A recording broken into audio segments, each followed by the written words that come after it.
Okay, so this is everything you should need. You've got a piping nozzle. It's quite thick, but just enough so that we can control what's going to go in. We've got a pipe bag, which I will show you how to fit in. Pull this down all the way, and the piping nozzle always goes in first. It's something you see all the time as lecturers. I'm sure chefs in industry will agree. So that goes in there, and then we can trim that off later when we're ready. You might need to push it down just a little bit and pinch it back up, and then give that a little snip later. So that is now ready to go. Some people like to put this in a jug, something like that, if it's helpful, but you should be able to put it in your hand, just like that, and fill it up. But as it gets more and more full, there, you pull that down until you get to the top, and then you can twist it and done. So we'll just leave that on the side for the moment, and that will be ready for our pâté choux over there. So we've got our recipes today. Got everything we need for the choux pastry here. So butter, flour, you could just use corn flour as well if you needed to, or alternative flours if you're allergic to gluten. Some of them will have different effects, not that I've made them, but you can give it a go. I've got 2 eggs over here, and I've got some water there. So get my pan over here, and in goes our butter. It's quite hard sometimes with the camera. In goes our water. Just that, perfect. Oh, little drip. There's that. And that can go on the heat now. Perfect. Just keep an eye on that. And that's just going to cook down. Next bit, we're going to get our milk on there with our vanilla in it, and give that a little stir. Good, and we're just going to bring that to a simmer, just so it's nice and warm for when we get our bits going in there. Use that there. Lovely. So that's for our choux pastry. What we're looking for is our water to come to the boil and simmer, and then we're waiting for the butter to melt down. Now you can dice it up, which is a really good idea, but we're just going to go nice and slowly with this. We do not want the water to evaporate. Over here, and add my sugar to it. Put that there, lovely. So, shaky camera. So I'm whisking my egg yolks and my sugar together, just until they change colour.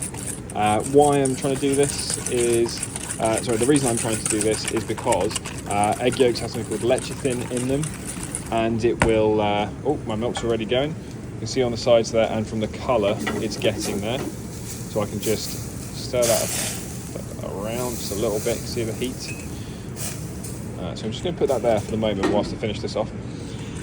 Lecithin in it, and that's a thickening agent. You might see it on the back stuff, you see soy lecithin. And what I'm trying to do is get this to thicken up. Now I've already got corn flour and flour here. You can use one or the other.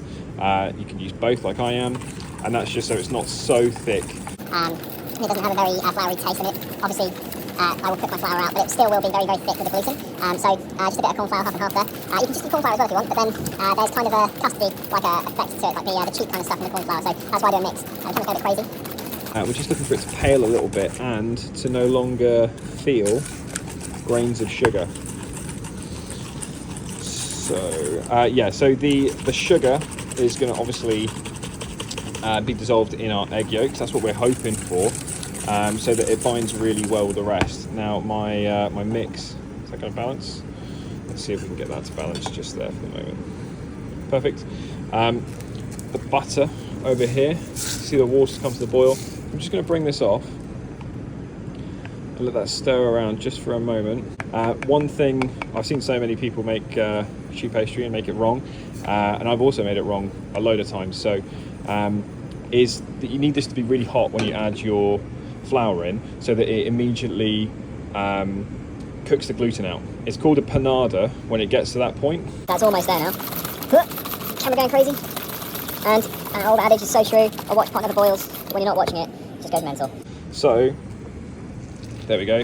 Gonna get our flour in, and I'm gonna pull that straight off. Trying to manage that bowl as well. So that's gonna come off. Shake the pan a little bit. That's like a little thing I do. And I also shake shake the spoon around as well, just to help it work in. And you're trying to get rid of all these lumps. Trying to do this with the camera is it's different, because sometimes you're trying to look through the lens, and sometimes it's just shaking about like that. So you'll see it all come together. and you start to get a bit of a dough, this is a panada.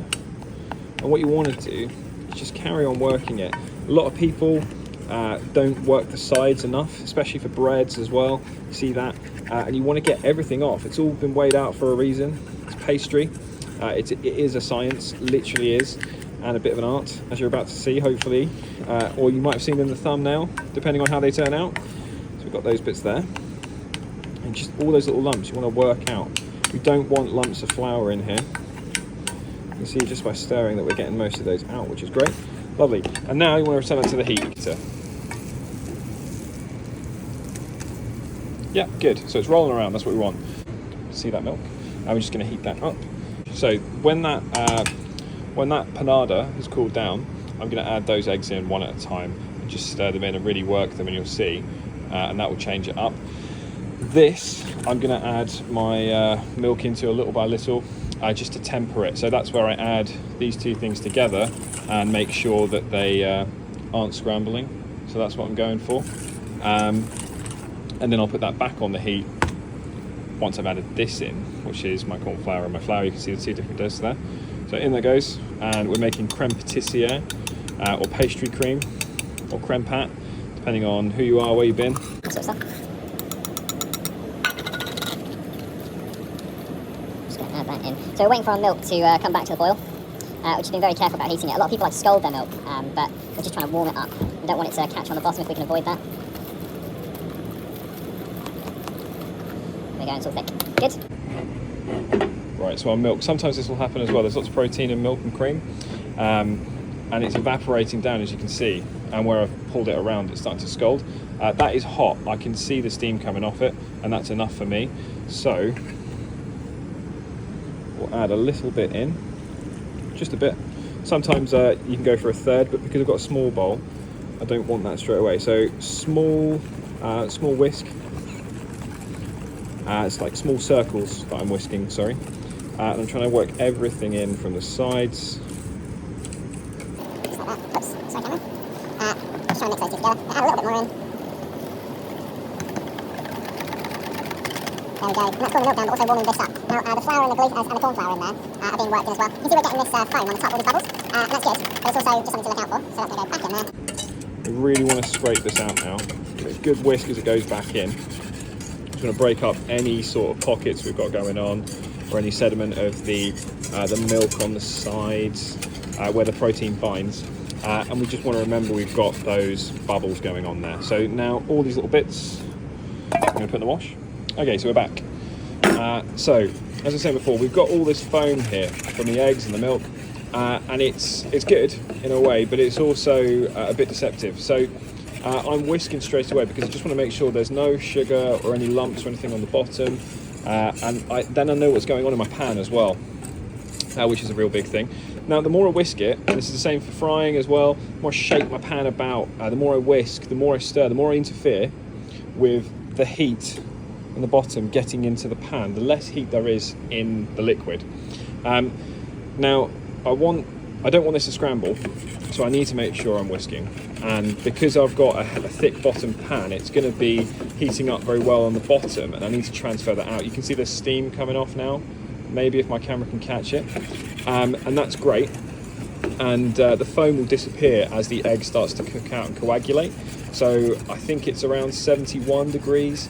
People can correct me if they want to. The egg will coagulate, and then when we start getting a little bit higher up in the temperature scale, our gluten and our corn flour is going to start to thicken up. So what we'll notice first is that the thin pieces on the side, so that thin layer will start to cook out and thicken up first. We can see little lumps forming, which is natural, and I can feel them now in the bottom of the pan, so you might start seeing it and bubbles coming in. The foam will disappear, which it is, as it starts to cook out. There you go. And I will keep on spreading that nice and thin. So as you whisk, it makes it lighter, so you need less energy to cook it, less heat to cook it, and you can see I've got lumps. So what I'm going to do now, this is just a little tip, is bring it off and whisk it really well,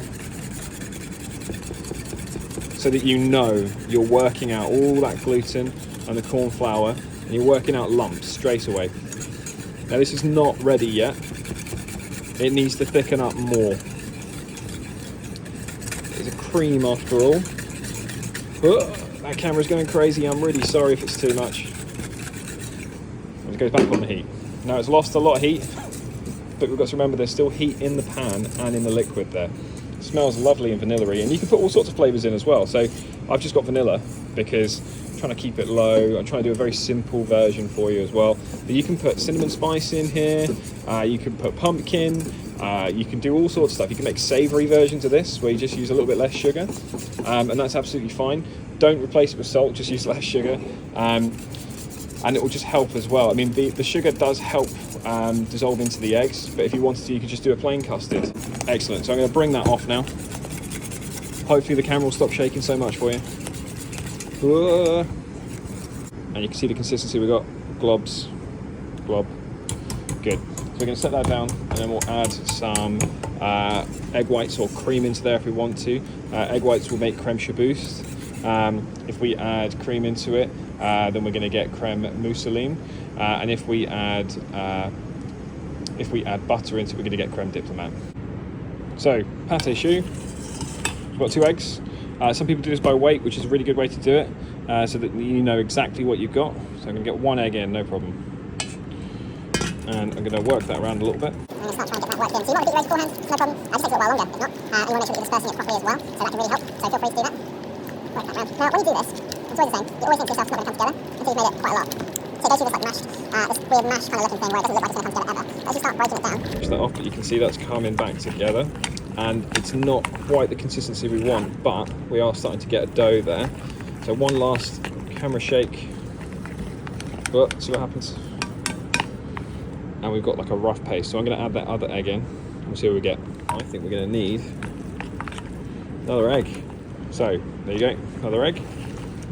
Just stir that one in. There you go, perfect. And it's falling off. So you see the V shape that we had there. So it's coming down like that into a V, and that's good. That's with my nozzle already in. Just there we can see. Perfect. So pour this down like it's a Muppet. Perfect. And then you want to get it on your spoon, push the pan against yourself, and you drag it down like that. What I like to do is use this, make sure we've got a nice fine mist, and I'm going to spray a little bit first, just so I've got some moisture underneath, which is great. And then I'm going to pull down firmly like that, so we've got everything at the end, and then I'm going to start to squeeze on the end and pinch it.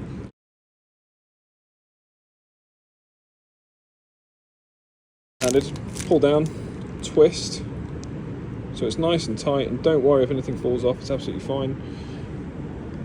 Down it goes. You just want to squeeze. Squeeze, squeeze, squeeze.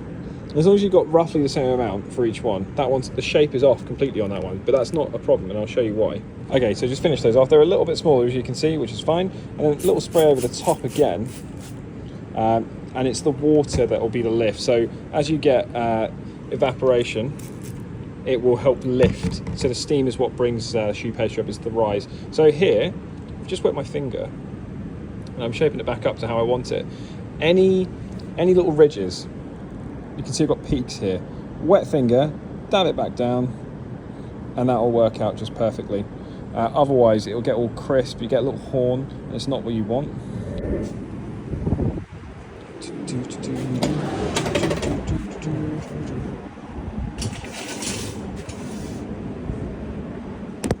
So here we go. Choux buns. Went about a little bit. That's a good thing because it means it's hollow. Down over here. Nice and light. They smell really good. A little eggy, which is fine because we've used a lot of egg. And we should just be able to tell by looking which one's which. It burst out a little bit, which is fine. So on they go, and we'll let those cool down. There we go.